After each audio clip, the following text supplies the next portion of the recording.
Kirim salamku untuk hiu-hiu itu, bisik menantuku, Vanessa, sambil mendorong tubuhku jatuh dari kapal yacht mewah ke tengah laut. Putraku sendiri, Dimas, hanya berdiri memandangku sambil tersenyum dingin. Rencana mereka sederhana. Menyingkirkanku dan mengambil seluruh hartaku senilai 45 triliun. Tapi yang tidak mereka tahu, malam itu saat mereka pulang ke rumah setelah berpura-pura menjadi keluarga berduka, aku sudah duduk santai di kursi favoritku sambil menunggu mereka dengan sebuah hadiah yang akan menghancurkan hidup mereka selamanya. Kalau kalian sedang menonton kisah ini, jangan lupa subscribe dan tulis dari kota mana kalian menonton. Sekarang biar aku ceritakan bagaimana sebuah Selasa pagi yang tampak biasa berubah menjadi hari ketika anak kandungku sendiri mencoba membunuhku di Laut Jawa. Seharusnya aku sadar sejak awal. Tapi di usia 67 tahun, aku masih percaya kalau keluarga adalah segalanya. Pagi itu dimulai dengan sangat indah. Dimas meneleponku sendiri, bukan lewat asistennya seperti biasanya, dan mengajakku merayakan kesembuhanku setelah operasi pinggul 6 minggu lalu. Mama, kita mau rayakan kesembuhan Mama di yacht baru kami. Cuma kita bertiga, seperti keluarga sungguhan, katanya dengan suara hangat yang waktu itu kukira tulus. Sejak ayahnya meninggal 2 tahun lalu dan meninggalkan kerajaan bisnis teknologi serta kekayaan besar untukku, hubungan kami memang berubah dingin. Karena itu aku sangat merindukan perhatian sekecil apapun dari putraku. Aku berdandan rapi memakai gaun biru tua favorit almarhum suamiku, lalu naik taksi menuju marina di kawasan Ancol, Jakarta Utara. Yacht mereka sangat mewah, putih mengkilap, harganya mungkin lebih mahal daripada rumah-rumah elit di Pondok Indah. Dimas memelukku di dermaga dengan senyum palsu sementara Vanessa berdiri di atas kapal dengan tatapan setajam pecahan kaca. Cantik kan yachtnya, Ma? Panjangnya 42 kaki. Bulan depan kami mau bawa ke Bali, katanya bangga. Yang tidak ia katakan adalah yacht itu dibeli memakai uang 45 miliar yang kuberikan tahun lalu untuk investasi perusahaan konsultan miliknya. Uang yang sekarang mulai kucurigai tidak pernah benar-benar dipakai untuk bisnis apapun. 1 jam pertama berjalan normal. Kami berlayar menjauh dari pantai Jakarta, ombak tenang, langit cerah, dan Vanessa menuangkan mimosa sambil membicarakan renovasi rumah lamaku yang sudah kuhibahkan pada mereka setelah aku pindah ke apartemen. Lalu Dimas mulai bertanya soal surat warisan, soal trust fund, soal bagaimana semua asetku akan dibagi nanti. Mama harus mempermudah semuanya supaya nanti nggak ribet di pengadilan, katanya sambil mengisi gelasku terlalu penuh. Saat itulah aku sadar Vanessa diam-diam merekamku dengan ponselnya sambil berpura-pura selfie. Ia mengambil video saat aku minum, saat aku bicara soal uang, seolah ingin membangun bukti bahwa aku pikun dan tidak stabil. Potongan-potongan kejadian beberapa bulan terakhir tiba-tiba tersambung di kepalaku. Operasiku. Dokumen kuasa hukum yang mereka suruh kutandatangani di rumah sakit. Konsultan keuanganku yang tiba-tiba tidak pernah mengangkat teleponku lagi. Dimas, Mama mau pulang sekarang? Kataku pelan sambil meletakkan gelas. Saat itulah topengnya lepas. Kurasa itu nggak bisa terjadi, Ma. Nada suaranya berubah dingin. Vanessa mendekat sambil tersenyum. Mama mulai menunjukkan gejala demensia. Kami punya bukti dan dokter juga setuju kalau Mama sudah tidak mampu mengurus keuangan sendiri. Aku menatap mereka tak percaya. Kalian gila. Tapi bahkan saat mengatakannya, aku sadar semuanya sudah direncanakan matang. Tidak ada kapal lain di sekitar kami. Hanya lautan luas dan 2 orang yang ingin kematianku. Kami cuma mau membantu Mama, kata Dimas dingin. Bisa cara mudah atau cara susah. Aku berdiri perlahan meski pinggulku masih sakit. Kalau Mama menolak? Vanessa tersenyum untuk pertama kalinya hari itu. Wanita tua habis operasi jatuh ke laut karena efek obat penenang, kecelakaan tragis sering terjadi. Aku membesarkan anak itu sejak kecil. Membiayai sekolahnya, pernikahannya, rumahnya, dan sekarang ia berdiri di sana membiarkan istrinya mengancam nyawaku. Kalian tidak akan lolos. Dimas mengeluarkan map berisi dokumen. Tanda tangan saja semua aset dipindahkan ke kami. Semuanya selesai. Aku melihat wajah anakku sendiri lalu menatap lautan luas yang justru terasa lebih manusiawi daripada mereka. Pergi ke neraka, kataku. Dan beberapa detik kemudian Vanessa mendorongku dari belakang. Tidak terlalu keras, hanya cukup membuat tubuhku kehilangan keseimbangan. Aku jatuh ke laut dengan gaun biruku tenggelam ke air dingin Laut Jawa. Saat tubuhku menghantam air, aku mendengar Dimas pura-pura berteriak panik, "Mama." Tapi aku juga mendengar Vanessa berbicara di telepon. "Ya, segera ajukan permohonan darurat hari Senin. Dia sudah tidak kompeten." Air menutup kepalaku dan aku sadar aku punya masalah jauh lebih besar daripada pengkhianatan. Aku sebenarnya perenang yang cukup baik, tapi air laut dingin membuat tubuhku kram. Aku melepas sepatu dan muncul ke permukaan tepat saat mereka melaju menjauh tanpa menoleh sedikit pun. Mereka benar-benar meninggalkanku untuk mati. Dan saat itulah aku melihat sebuah kapal nelayan tua mendekat dari kejauhan. Kapten kapal itu bernama Pak Jaka Mahendra. Pria nelayan berusia sekitar 60 tahun dengan wajah keras terbakar matahari dan hati yang jauh lebih manusiawi daripada keluargaku sendiri. Bersama cucunya, Arif, mereka menarik tubuhku naik ke kapal kayu kecil mereka dengan susah payah. "Ya Allah Bu, siapa yang tega ninggalin ibu di tengah laut begini?" Tanyanya sambil menyelimuti tubuhku dengan jaket tebal yang berbau asin dan solar. Aku menggigil hebat sampai gigi-gigiku berbunyi. "Keluarga saya." Hanya itu yang mampu kuucapkan. Pak Jaka melirik ke arah yacht yang sudah menghilang di cakrawala. "Mereka kabur begitu aja.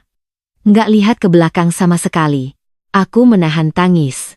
Karena kalau saya mati, mereka dapat 45 triliun.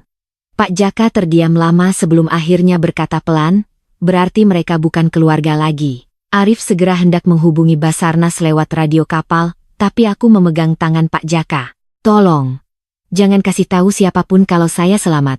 Belum sekarang." Pak Jaka menatapku lama, seperti mencoba membaca apakah aku waras atau tidak. Akhirnya ia menghela napas. Kadang nolong orang memang gak selalu sesuai aturan. Ia lalu membatalkan laporan penyelamatan dan membawa aku ke sebuah dermaga kecil tersembunyi di pesisir Anyer. Di perjalanan aku menceritakan semuanya. Tentang Dimas, Vanessa, dokumen warisan, rekayasa demensia, sampai rencana pembunuhanku. Pak Jaka mendengarkan tanpa menyela. "Jadi mereka lebih milih jadi yatim kaya daripada anak biasa yang masih punya ibu," katanya lirih. Aku memandang laut gelap di kejauhan. Sekarang mereka pikir mereka menang. "Terus ibu mau apa?" tanya Pak Jaka. Aku terdiam beberapa detik lalu menjawab dengan suara yang bahkan membuat diriku sendiri terkejut karena begitu tenang. "Saya akan biarkan mereka percaya saya mati. Lalu saya akan menghancurkan mereka." Pak Jaka tersenyum tipis. "Nah, itu baru semangat." Ia membawaku ke sebuah penginapan kecil milik seorang wanita Tionghoa Indonesia bernama Tante Lilis, perempuan tua berusia 70-an yang sudah kenyang melihat kerasnya hidup. Begitu melihat kondisiku, ia langsung menyuruhku mandi air hangat dan membuatkan sup ayam tanpa banyak bertanya. "Selama nggak bawa bahaya ke rumah saya, ibu aman di sini," katanya santai.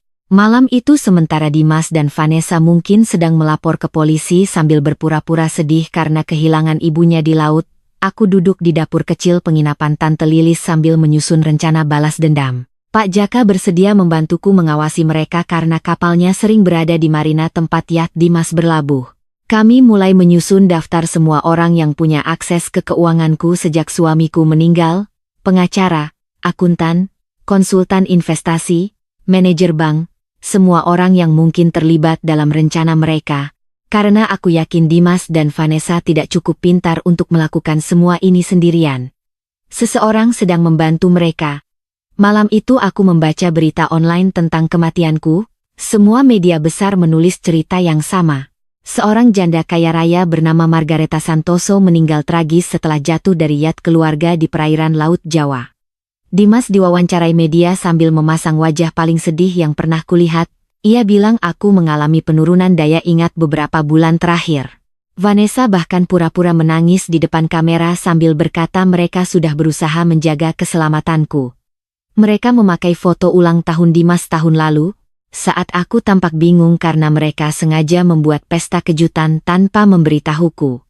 Sekarang foto itu dipakai untuk membangun narasi bahwa aku pikun. Bahkan obituari kematianku sudah muncul di internet lengkap dengan kalimat keluarga meminta donasi diberikan kepada Yayasan Alzheimer Indonesia. Bajingan, bahkan setelah mencoba membunuhku mereka masih menjual citra penderita demensia demi simpati publik. Beberapa hari kemudian mereka mengadakan pemakaman megah di San Diego Hills. Aku mengawasinya dari jauh memakai teropong milik Pak Jaka. Peti mati mahal, bunga impor, tamu penting, semua lengkap. Banyak orang benar-benar menangis untukku. Tetangga-tetanggaku, teman-teman arisan, bahkan dokter yang mengoperasi pinggulku hadir dengan wajah sedih. Dan Dimas serta Vanessa berdiri di sana menerima pelukan belasungkawa sambil tahu aku sebenarnya masih hidup. Tapi ada satu hal yang menarik perhatianku. Pengacara dan konsultan keuanganku tidak datang. Tidak satu pun. Mereka tahu sesuatu, gumamku. Malam itu aku memutuskan masuk ke rumah lamaku di Menteng yang dulu kuhibahkan pada Dimas. Aku masih menyimpan kunci cadangan. Rumah itu terasa aneh, seperti ada kehidupan rahasia di dalamnya. Kulkas penuh makanan segar mahal, furnitur baru super mewah, semuanya menunjukkan rumah itu sebenarnya dihuni. Tapi yang paling membuat darahku membeku adalah ruang kerja almarhum suamiku. Di sana ada dokumen-dokumen bertumpuk rapi, dan di tengah semuanya ada sebuah map besar bertuliskan, Proyek Margareta. Aku memotret semuanya dengan kamera kecil. Mereka sudah merencanakan penghancuran reputasiku selama lebih dari setahun. Mereka sengaja membuatku terlihat linglung di acara sosial, menukar obatku sampai aku masuk UGD, memanipulasi dokter, bahkan mencatat setiap momen saat aku tampak lelah atau bingung sebagai bukti demensia. Dan yang paling mengerikan adalah surat dari seseorang berinisial MT yang menulis. Margareta mulai terlalu banyak bertanya. Tahap 3 harus dipercepat dalam 2 minggu. Tahap 3 ternyata adalah kematianku. Saat sedang memotret dokumen terakhir, aku mendengar suara mobil masuk ke garasi. Dimas dan Vanessa pulang.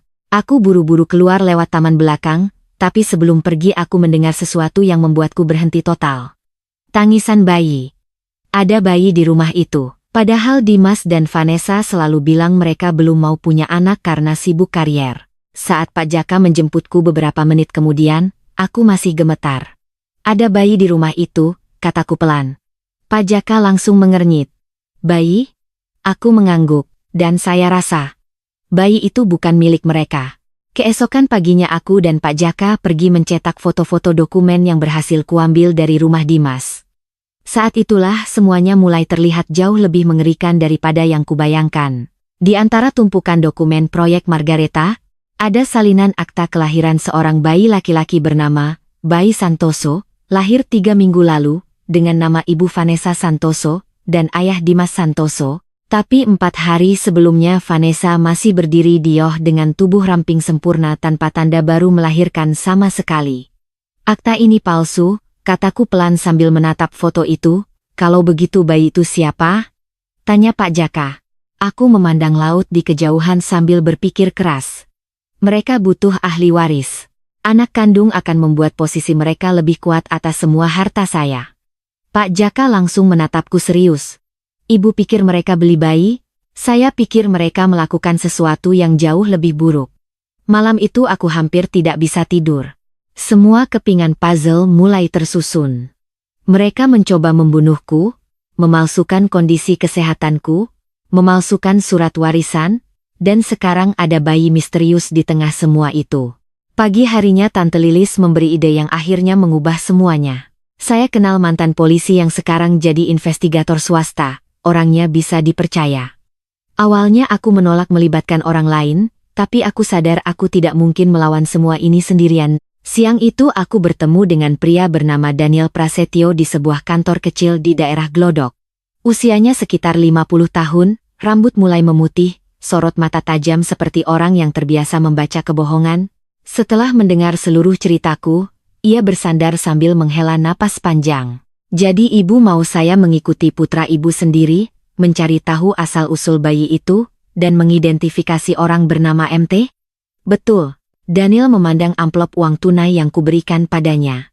Karena secara hukum semua rekening ibu sekarang dibekukan akibat status kematian. Aku mengangguk.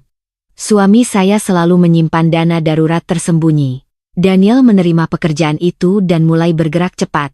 2 hari kemudian ia datang kembali ke penginapan Tante Lilis dengan setumpuk foto dan informasi baru. Anak ibu sangat sibuk sejak ibu dinyatakan meninggal, katanya sambil menyebarkan foto-foto di meja dapur.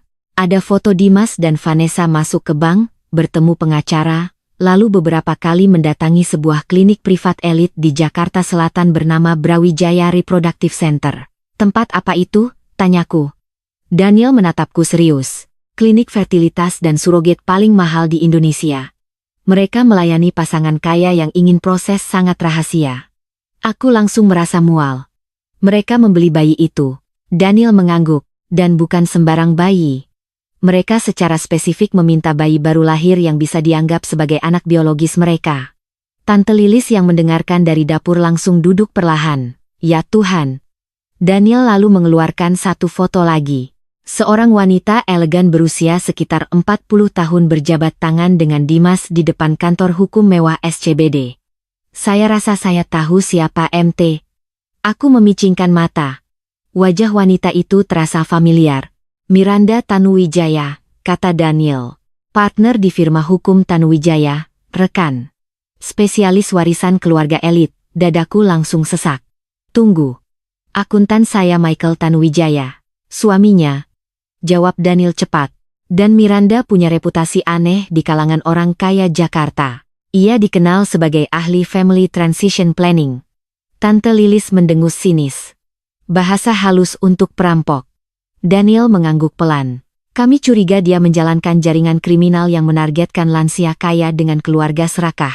Mereka membangun narasi demensia, memanipulasi dokumen hukum, lalu mengatur kematian yang terlihat alami. Aku menggenggam meja sampai buku-buku jariku memutih. Berapa banyak korban? Daniel membuka map lain. Yang berhasil saya lacak ada sedikitnya 12 kasus dalam 5 tahun terakhir. Semua kaya raya. Semua meninggal karena kecelakaan atau penyakit mendadak. Semua keluarganya langsung mewarisi kekayaan besar. Aku merasa dingin sampai ke tulang. Ini bukan cuma tentang saya. Tidak, jawab Daniel. Ini organisasi kriminal. Lalu ia mengeluarkan dokumen terakhir. Dan ada hal lain tentang bayi itu. Aku menatapnya tegang. Ibu biologisnya bernama Sarah Maharani. Gadis 17 tahun dari Surabaya. Kabur dari rumah, hidup di shelter, tidak punya siapa-siapa. Miranda menemukannya dan menjanjikan 800 juta untuk melahirkan bayi bagi pasangan kaya yang tidak bisa punya anak. Sekarang dia di mana? Tanyaku lirih. Daniel terdiam sesaat sebelum menjawab pelan. Meninggal saat melahirkan. Ruangan langsung sunyi total. Apa? Suaraku hampir tidak keluar. Catatan medis bilang komplikasi jantung mendadak.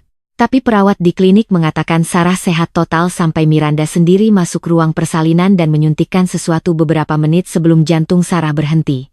Tante Lilis langsung menutup mulutnya. Aku sendiri merasa seluruh tubuhku gemetar hebat. Mereka membunuh gadis itu. Daniel mengangguk perlahan.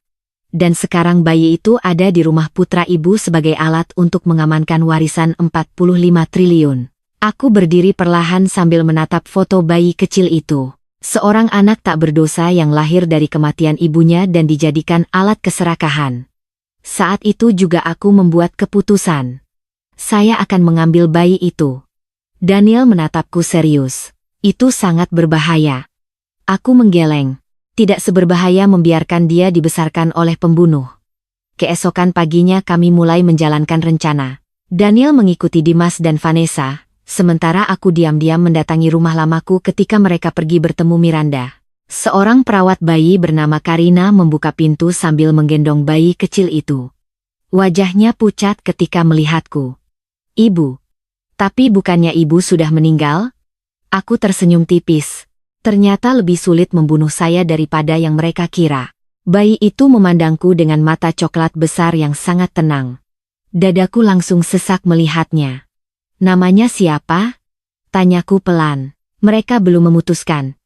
Katanya mungkin akan diberi nama Robert seperti ayah mendiang suami ibu. Aku menggendong bayi itu perlahan. Namanya bukan Robert Santoso, kataku sambil menatap matanya. Namanya Robert Sarah Santoso. Robert dari kakeknya, Sarah dari ibu kandungnya yang meninggal demi melahirkannya. Karina mulai menangis ketika aku menunjukkan semua bukti tentang Sarah, tentang Miranda, tentang rencana pembunuhanku. Ya Tuhan, saya pikir saya membantu keluarga baik-baik. Bantu saya sekarang, kataku lembut. Bantu saya menyelamatkan anak ini. Dan tepat saat itu, Daniel mengirim pesan masuk ke ponselku. mereka menerima suratmu. Ya, sebelum datang ke rumah itu aku sudah mengirim pesan singkat ke kantor Miranda Tanuwijaya tempat Dimas dan Vanessa sedang mengurus warisan. Isi surat itu hanya satu kalimat. Kabar kematianku ternyata dibesar-besarkan. Salam dari Mama. Oh ya, bayi kecil Sarah sangat tampan. Dan dari laporan Daniel, setelah membaca surat itu, wajah mereka langsung berubah putih seperti mayat. Sore itu aku duduk di kursi favoritku di ruang tamu rumah lamaku sambil memangku bayi kecil Robert Sarah ketika pintu depan terbuka keras. Dimas dan Vanessa masuk dengan wajah pucat pasi seperti baru melihat hantu. Dan mungkin memang begitu bagi mereka. Vanessa langsung menjerit kencang sampai suaranya pecah. Dimas berdiri membeku sambil menjatuhkan kunci mobilnya ke lantai marmer. Halo, sayang, kataku tenang sambil mengelus kepala bayi itu. Bagaimana rapat pembagian hartaku tadi? Semoga kalian belum menandatangani sesuatu yang terlalu penting. Vanessa mundur beberapa langkah dengan napas memburu. Ini nggak mungkin. Aku tersenyum tipis. Ternyata saya jauh lebih sulit mati daripada yang kalian harapkan. Karina keluar dari dapur sambil memandang mereka dengan wajah ketakutan. Bu Margareta ingin bertemu cucunya, katanya pelan. Vanessa langsung menunjukku dengan tangan gemetar. Karina, wanita itu sudah mati. Ternyata berita di TV kadang gak akurat, jawabku santai. Dimas akhirnya menemukan suaranya. Mama. Kami pikir. Basarnas mencari mayat saya, potongku dingin. Lucunya mereka cuma mencari puing-puing karena tidak ada yang benar-benar melaporkan ada korban hidup jatuh ke laut. Aku berdiri perlahan sambil menggendong bayi itu. Oh ya, bayi ini sangat tampan. Mirip ibunya. Vanessa langsung membeku. Apa maksud Mama? Aku menatap lurus ke matanya. Sarah Maharani. 17 tahun. Surabaya. Gadis miskin yang kalian bayar untuk melahirkan anak demi warisan kalian. Ruangan langsung sunyi total. Bahkan suara Aceh terdengar jelas. Dimas menelan ludah keras. Mama nggak ngerti apa-apa. Aku tertawa kecil. Oh tidak, justru sekarang saya mengerti semuanya. Aku mengeluarkan map besar berisi foto-foto dan dokumen lalu melemparkannya ke meja. Foto mereka di klinik fertilitas. Akta kelahiran palsu. Catatan pembayaran tunai. Salinan surat dari Miranda Tanuwijaya. Semua berserakan di depan mereka. Kalian merencanakan penghancuran reputasi saya selama setahun. Kalian memalsukan gejala demensia saya. Kalian mencoba membunuh saya. Dan sekarang kalian membeli bayi dari gadis remaja yang mati saat melahirkan. Vanessa langsung berusaha menguasai diri lagi. Buktikan. Aku tersenyum lebih lebar. Itu kesalahan terbesar kalian. Aku menunjuk Karina. Perawat ini sekarang tahu semuanya. Lalu aku menunjuk kamera kecil di sudut ruangan. Dan rumah ini sudah dipasang alat rekam. Dimas langsung panik. Mama nggak bisa melakukan ini. Saya bisa melakukan apapun sekarang, jawabku dingin. Karena orang mati tidak punya apa-apa lagi untuk ditakutkan. Vanessa mendekat beberapa langkah sambil menatapku penuh kebencian. Kalaupun semua itu benar, Mama nggak punya bukti kalau kami mencoba membunuh Mama. Aku memandangnya lama. Vanessa. Kamu mendorong saya dari yacht ke tengah laut Jawa. Itu kecelakaan. Lalu kenapa ya kalian langsung pergi? Vanessa tidak menjawab. Aku melanjutkan pelan tapi tajam. Kenapa kalian sudah menyiapkan surat probate sebelum saya dinyatakan resmi meninggal? Kenapa kalian punya dokumen transfer warisan yang sudah ditandatangani? Kenapa Miranda menyuruh kalian mempercepat fase 3? Wajah Dimas mulai runtuh. Ia duduk lemas di sofa sambil memegang kepala. Mama. Semuanya jadi terlalu jauh. Aku menatap anak yang dulu kugendong setiap malam itu dengan rasa hancur yang tidak bisa dijelaskan. Kamu punya banyak kesempatan berhenti, Dimas. Air mata mulai jatuh dari matanya. Aku cuma takut kehilangan semuanya. Jadi kamu memilih kehilangan ibumu? Ia tidak mampu menjawab. Vanessa justru maju satu langkah lagi dengan mata penuh amarah. Kita nggak akan dipenjara hanya karena wanita tua paranoid. Saat itulah aku mengeluarkan ponsel dan memutar rekaman suara. Suara mereka sendiri memenuhi ruangan. Tentang warisan. Tentang Sarah. Tentang Yoh. Tentang rencana mereka. Wajah Vanessa langsung pucat total. Di Indonesia, kataku pelan. Rekaman seperti ini cukup menarik perhatian polisi, media, dan KPK sekaligus kalau uang sebanyak ini terlibat. Vanessa mendesis marah. Apa yang Mama mau? Aku memandang bayi kecil di pelukanku lalu kembali menatap mereka. Saya mau kalian mengaku.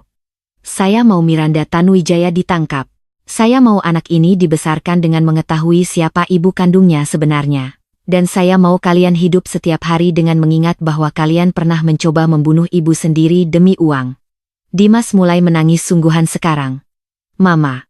Tapi Vanessa langsung memotongnya. Jangan dengarkan dia. Dia nggak akan berani. Aku tertawa pelan. Kalian masih belum mengerti posisi kalian. Tepat saat itu ponsel Vanessa berdering. Nama Miranda muncul di layar. Vanessa mengangkat dengan tangan gemetar. Dari speaker terdengar suara wanita itu dingin dan tenang. Apakah ibumu sudah di sana? Aku tersenyum perlahan.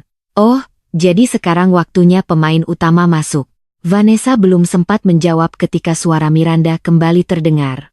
Dengar baik-baik. Situasi sudah tidak aman. Kita akan selesaikan semuanya malam ini. Saya sedang menuju ke sana. Telepon terputus. Dimas menatapku dengan panik. Mama harus pergi. Miranda berbahaya. Aku menatapnya tanpa ekspresi. Lucu sekali. Sekarang kamu khawatir saya mati? Tapi jauh di dalam diriku, aku sadar satu hal. Permainan ini belum selesai. Dan wanita bernama Miranda Tanuwijaya itu bukan tipe orang yang membiarkan saksi hidup begitu saja.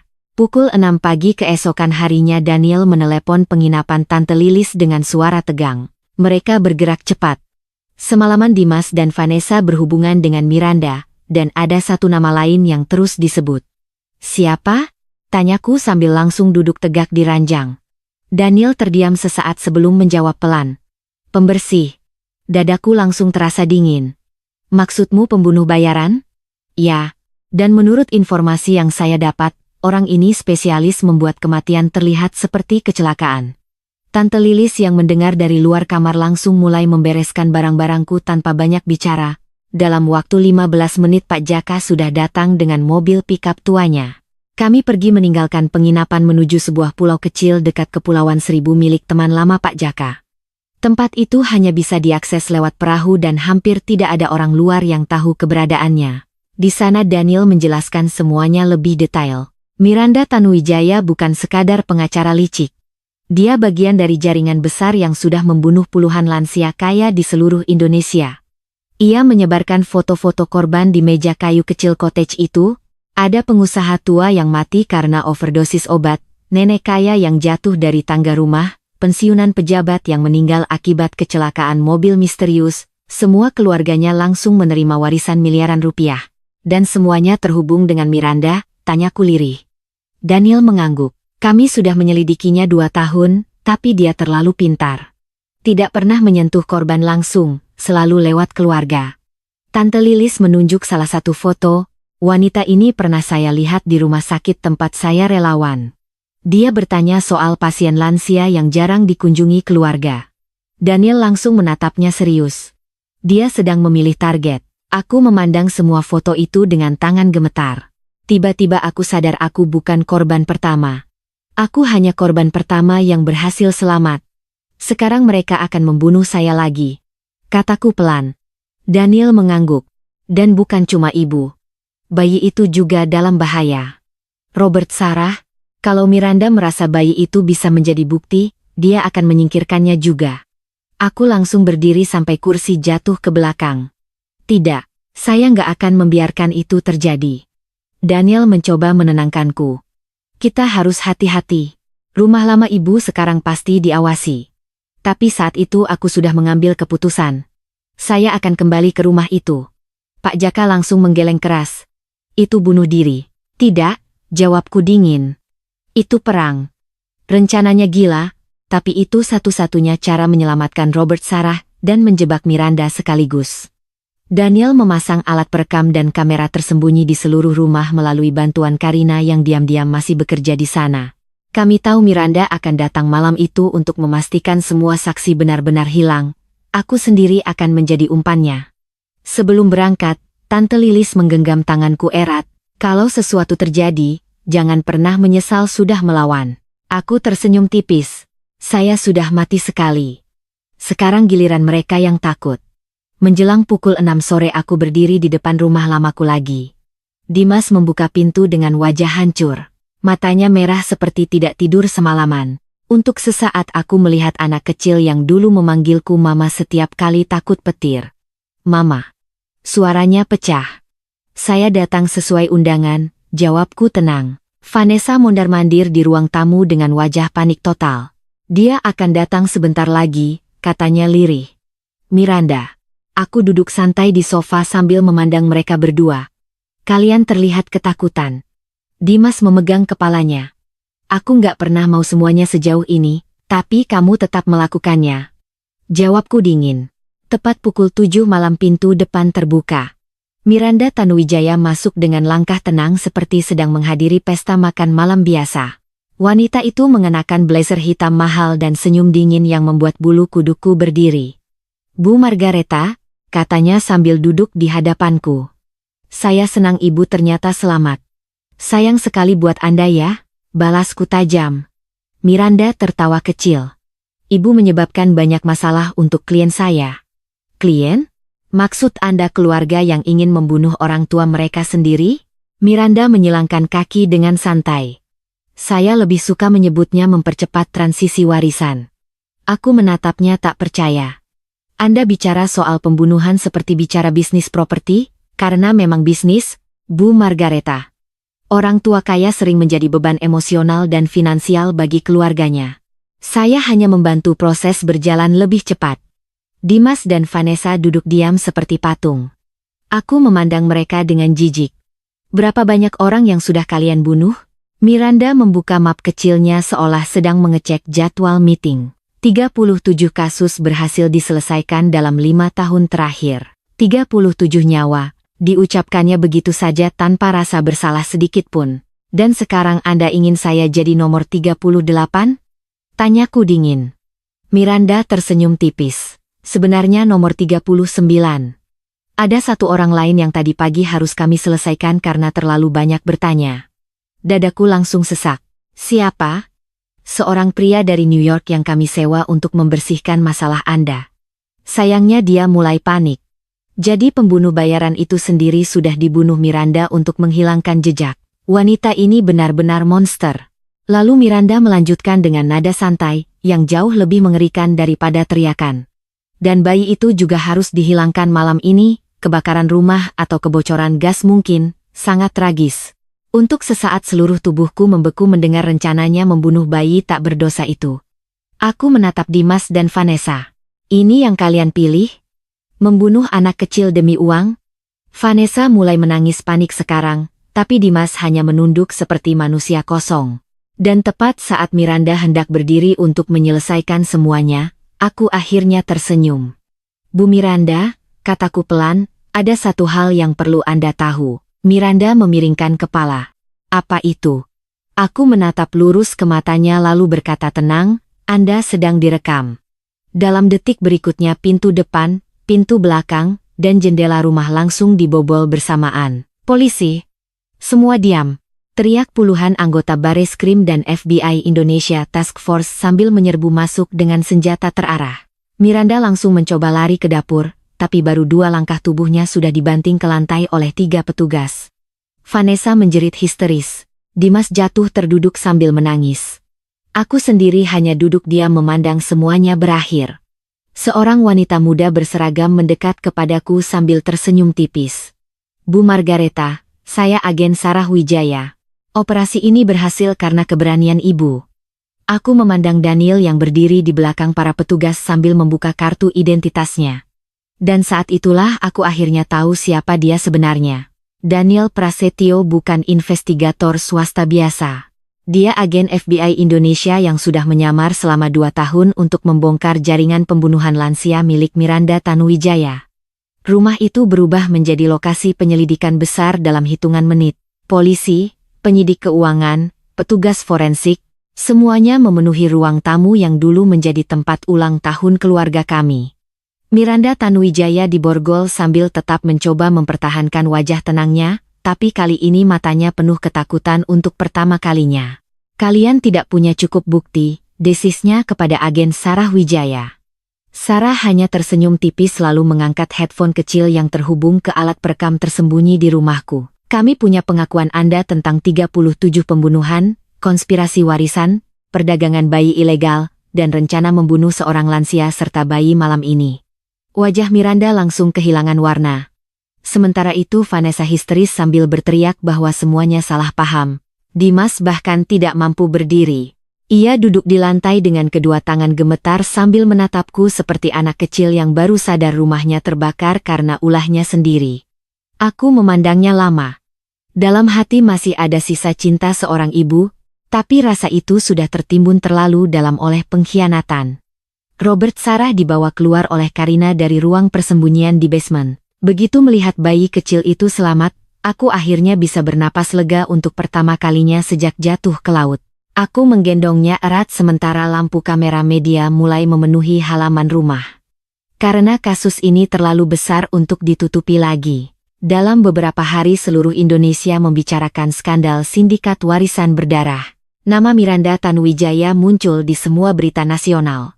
Polisi membongkar jaringan luas yang melibatkan dokter korup, pengacara, notaris, bahkan oknum pejabat pengadilan yang selama bertahun-tahun membantu memalsukan kondisi kesehatan lansia kaya demi perebutan harta warisan. Total uang yang berhasil mereka curi diperkirakan lebih dari 3 triliun. Tapi bagian paling menyedihkan bagiku bukan uang itu, melainkan kenyataan bahwa banyak korban dibunuh oleh keluarga mereka sendiri, anak kandung, menantu, keponakan. Orang-orang yang seharusnya menjaga mereka justru menjual nyawa mereka demi rekening bank. Proses hukumnya berlangsung berbulan-bulan. Dimas dan Vanessa akhirnya menerima perjanjian hukuman setelah semua bukti tidak mungkin dibantah lagi. Dimas divonis 25 tahun penjara karena konspirasi pembunuhan, penipuan, pencucian uang, dan keterlibatan dalam kematian Sarah Maharani. Vanessa mendapat 20 tahun, sedangkan Miranda Tanuwijaya dijatuhi hukuman penjara seumur hidup tanpa kemungkinan bebas bersyarat. Saat hakim membacakan vonisnya di Pengadilan Negeri Jakarta Pusat, wanita itu masih sempat menatapku sambil tersenyum dingin. Tapi kali ini senyum itu tidak lagi menakutkan. Karena monster seperti dia akhirnya kalah. Kasus Sarah Maharani juga akhirnya terbongkar penuh. Polisi menemukan bukti bahwa gadis muda itu memang sengaja dibunuh setelah melahirkan agar tidak bisa menuntut hak atas bayinya. Keluarganya yang tinggal sederhana di Surabaya datang ke Jakarta saat persidangan berlangsung. Ibunya menangis memelukku ketika aku menyerahkan Robert Sarah ke pelukannya untuk pertama kali. "Terima kasih sudah menyelamatkan cucu saya," katanya sambil terisak. Saat itu aku membuat keputusan terbesar dalam hidupku. Aku mengadopsi bayi itu secara resmi. Di pengadilan keluarga, hakim bertanya nama lengkap yang ingin kuberikan padanya. Aku memandang anak kecil yang tertidur di pelukanku lalu menjawab mantap, "Robert Sarah Santoso." Robert dari kakeknya yang baik hati. Sarah dari ibunya yang berani. Dan Santoso karena dia akan tumbuh dalam keluarga yang jujur. Hakim tersenyum haru. Saya rasa Sarah Maharani akan bangga. 5 tahun sudah berlalu sejak malam itu. Sekarang usiaku 72 tahun dan Robert Sarah sudah menjadi anak kecil paling cerdas dan paling hangat yang pernah ku kenal. Ia tahu seluruh kebenaran tentang dirinya. Ia tahu ibu kandungnya adalah gadis muda pemberani yang ingin memberinya masa depan lebih baik. Ia tahu ayah angkat dan ibu angkat palsunya pernah mencoba memakai dirinya demi warisan. Dan ia juga tahu bahwa keluarga sejati bukan soal darah atau nama belakang. Keluarga sejati adalah orang-orang yang tetap memilih melindungimu bahkan ketika dunia mencoba menghancurkanmu. Tante Lilis masih menjalankan penginapan kecilnya di Anyer, tapi sekarang ia juga membantu banyak lansia lain yang merasa dicurangi keluarganya sendiri. Pak Jaka menjadi semacam legenda lokal karena menyelamatkan nenek miliarder dari Laut Jawa. Sedangkan Daniel dan agen Sarah terus bekerja membongkar kasus-kasus lain di seluruh Asia Tenggara. Kadang mereka masih mengirim foto korban-korban baru yang berhasil mereka selamatkan. Adapun Dimas, kadang ia masih mengirim surat dari penjara. Isinya selalu sama. Penyesalan. Permintaan maaf. Alasan bahwa ia dimanipulasi Miranda. Tapi aku tidak pernah membalas satupun. Karena ada satu hal yang kupelajari setelah seminggu hidup sebagai wanita yang dianggap sudah mati. Keserakahan bisa membunuh cinta lebih cepat daripada apapun. Dan orang yang benar-benar mencintaimu tidak akan pernah melemparmu ke laut demi uang, sebanyak apapun jumlahnya. Sekarang aku punya keluarga baru. Keluarga yang dibangun dari kejujuran, keberanian, dan kesempatan kedua. Dan percayalah, keluarga seperti itu jauh lebih berharga daripada 45 triliun manapun di dunia.